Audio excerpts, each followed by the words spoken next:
Good morning to those of you in Australia this fine December 9th. Happy Saturday. We're going to be talking about Cyclone Jasper, which may make you not so happy heading into the work week. So the system currently remains a threat to those in Queensland. It looks significantly worse than it did last time. No longer a well-defined eye or a ring of convection, anything like that we talked about last time. Right now it looks a bit like a blob. Now this was expected. Last time we talked about how wind shear would impact the system. That's currently exactly what's happening. The storm currently has winds of 105 miles per hour, placing it as a Category 2 on the Saffir-Simpson hurricane wind scale and a pressure of 964 millibars. Jasper is currently weakening pretty quickly. However, it is not expected to dissipate. The system is likely to re-strengthen upon its landfall into Australia. This leads to high uncertainty on the impacts of exactly where, when, and how bad things are going to be for those in the Queensland Territory. However, we're going to be talking about this in a bit more detail in not too long.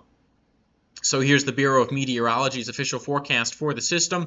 Something to note here, the system is a Category 4 according to the Bureau of Meteorology. This is on the Australian scale. However, we have a lot of reason to believe that it's significantly weaker than this, the Joint Typhoon Warning Center agreeing with our assessment.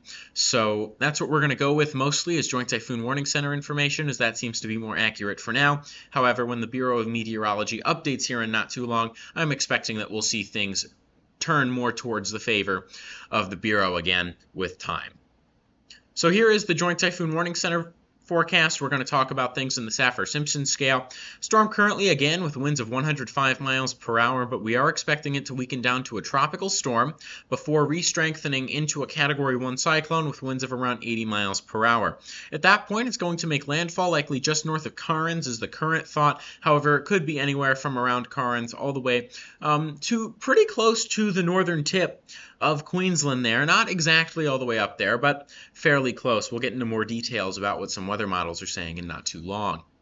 So let's talk about that forecasted track for the system. There's fairly high confidence, again, that it's going to make landfall in Queensland near Cairns. That's kind of been the talk of the past couple days. However, after that, the new development is there is a possibility that this redevelops in the Gulf of Carpentaria beyond that. So for now, the expectation, if you're in Queensland, especially again near Cairns, especially if you're in and around that general area, and you can see it as well on this ensemble map, be sure that you're watching things closely.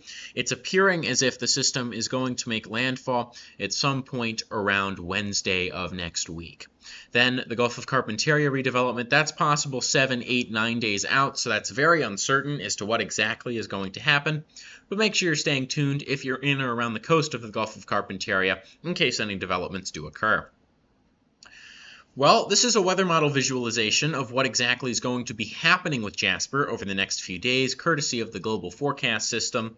What we're noticing is the storm evolution here, so don't pay attention to exact locations and the exact way that the storm looks and evolves throughout this. Pay attention to some general trends. So what we notice is the storm continues to weaken for a while yet before redeveloping, maybe even developing an eye on this particular run, and then making landfall in Queensland. Now in this case, this model doesn't show redevelopment in the Gulf of Carpentaria, but again, that's somewhat uncertain. The major thing to notice is the weakening trend as it moves towards Queensland before strengthening right before landfall, and then ultimately either dissipating or redeveloping in the Gulf of Carpentaria. So, what can you do if you are in the path of this? The major things to do: protect your home, cover windows, secure doors and loose items, things of that nature. You want to make sure that you're getting prepared now.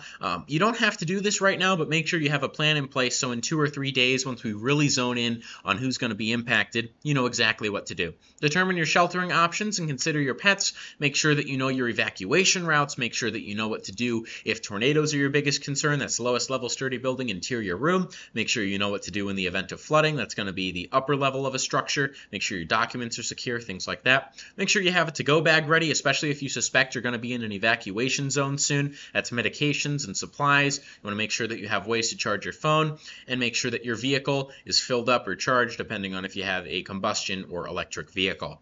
Make sure that you're helping your neighbors out, especially the elderly, with being informed with this stuff. If you know that some of your neighbors aren't the most weather aware, just make sure that you're giving them a heads up, like, hey, there's a cyclone on the way. We don't exactly know what's going to happen with it yet, but we'll know in the next few days. If you stay tuned right here, you'll know for sure what's happening in the next 2 to 3 days. And finally, follow evacuation orders if given. That's going to be given by the Bureau of Meteorology in the Australian government. So make sure that you are following those guys over there. That's also your official source of information for what exactly is happening with Cyclone Jasper in general and all other tropical activity around Australia. Well, with that being said, thank you so much for watching. We do hope that you enjoyed this video. If you did, you can hit the like button down below. If you want to chat with me or the rest of the Advective weather community, go to our Discord server, where we'll be talking more and more about not only this, but other things, such as the severe weather system currently moving through North America. Subscribe to the channel if you want to know more of when we're going to be posting and things like that. Hit the notification bell so you don't miss a single video. And if you have any questions, comments, concerns, and don't feel like getting Discord, you can ask those in the comments section below. Well, thanks again for watching. We hope to see you in the next video.